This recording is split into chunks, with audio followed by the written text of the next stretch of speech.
ñu ngi ak Pape Assane Seck di taskatu xibaar nekk it agent conseil Pape ginnaaw bi ñu la nuyoo discours président Macky Sall ñoo ko déggandoo li mu wax am na lu la ci bett wala jàpp nga ni fa mu daan jaar la jaar lan moo ci yees boo ñuy wax discours bi ci fond beeg ci forme bi ana lan moo ci sa njàngat ginnaaw loolu it bëgg nañu nga wax ñu. Bu ñu waxee 4 avril indépendance la ñuy wax yow ci lan nga maanaam booy dégg indépendance ci lan la lay renvoyer ak jàpp nga ni ndax réew mi moom nañu suñu bopp ci yenn yi. bismillahi rahmaani rahim Pape maa ngi laa ziar di la ziar bu baax ci weeru koor bi nu nekk di ñaan yàlla baal ñu fekke may ñu fekke ba sitaat jot tal ko barke alxuraan ak Seydina Muhammad sallallahu alayhi wa sallam déglu nañu président de la République du Sénégal mu def discours bu ma jàpp ni discours bu cohérent la bu intéressant sur quoi sur 14 minutes su ma jumul 14:50 des choses comme ça et déglu naa ko ak attention. Alors li ci nekk moo la loo xam ni c'est presque de la tradition mooy discours yu ñu daan dégg à chaque fois que président de la République di wax ci à la veille d'événements comme ça festif discours bi mooy dafay mel ni bilan donc day mel ni daal jot naa def dinaa def donc c'est entre li mu jot a def ak li mu war a def li nekk en cours et cetera et ça se comprend. Ça rentre dans la logique même de ce qu'on appelle la communication étatique et c'est normal li ma ci xam mooy dans le fond dans la forme c'est acceptable hyper acceptable c'est précis c'est clair les messages sont très clairs maintenant dans le fond ñu étudier fond bi est-ce que dans le fond le discours qui nous a été présenté est réellement li nga xam ni moom moo intéressé population yi wala moom la ñuy dund dans le fond. Je prends l'exemple des denrées de première nécessité wax na si ne wàññi na ceeb wàññi na suukar alors que sur le marché les boutiquiers disent le contraire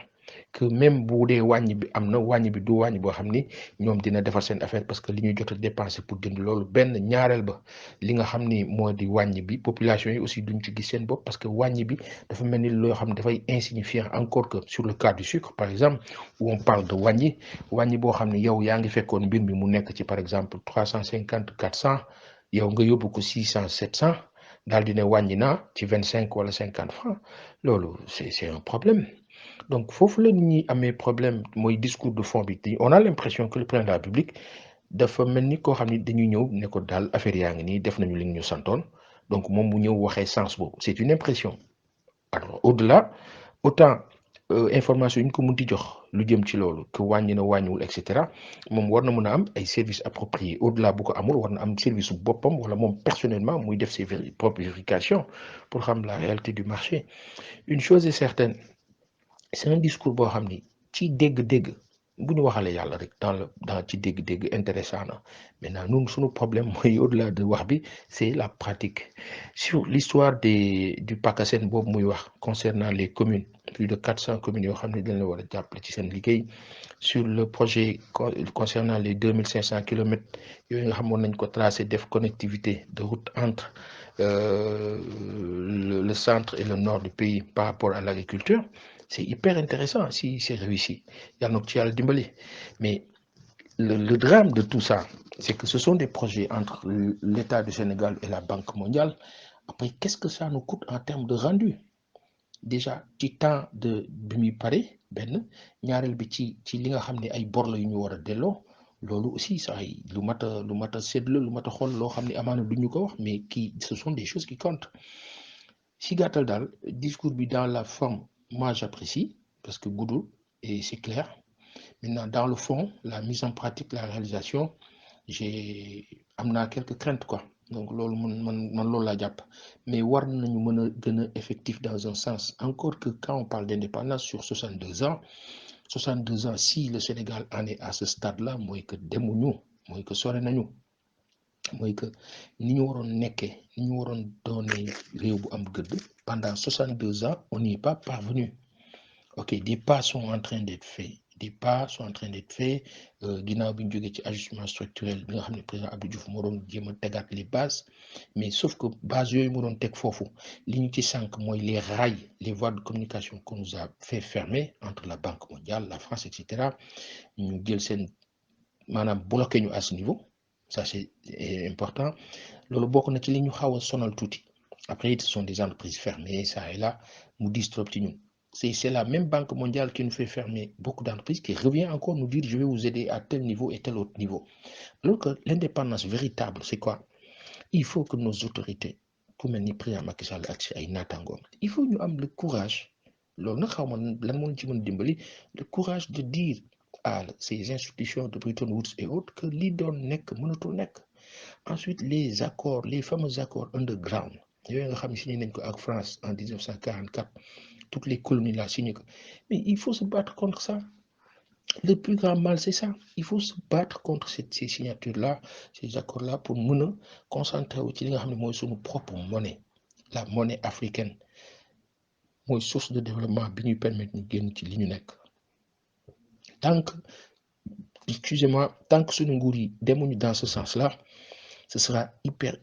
difficile. Donc, li ñuy teg nii yëpp ay projet la yu intéressant mais finalité bi day jafe et mooy indi ñu naan non li ñu waxoon defuñu ko et cetera alors que parfois l'intention y est mais la lay permettre nga exister c'est l'environnement idoine idéal te loolu pour nga am ko da ngaa xeex nag da ngaa xeex mooy que tey il nous faut une révolution au niveau monétaire il nous faut une révolution au niveau organisationnel vis-à-vis de tous ces accords-là pour que ñu mën a nekk des pays indépendants vraiment au vrai sens du terme mais tant que ñu ngay dundee nii nekk ñoo xam ne dañoo am tuteur sous une tutelle là d'impérialistes,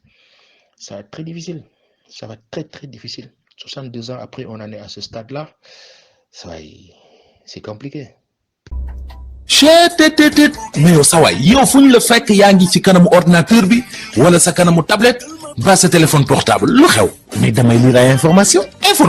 waaw xoolal boo bëgg am ay information yu leer nañ et en temps réel duggal ci www.senegal7.com ay information yu wóor man de maa ngi application Sénégal 7 lépp lu xew dama koy jot ci sama téléphone ci tàng bi te nag application Sénégal 7 am ko yomb na da ngay dugg ci Play Store wala Apple Store nga télécharger ko rek xam li xew ci réew mi ak la xew ci bitim réew te nag dara du la ci umpu. Vous voulez des informations en temps réel? Cliquez sur www.senegal7.com. Sénégal 7, le roi de l'information en temps réel.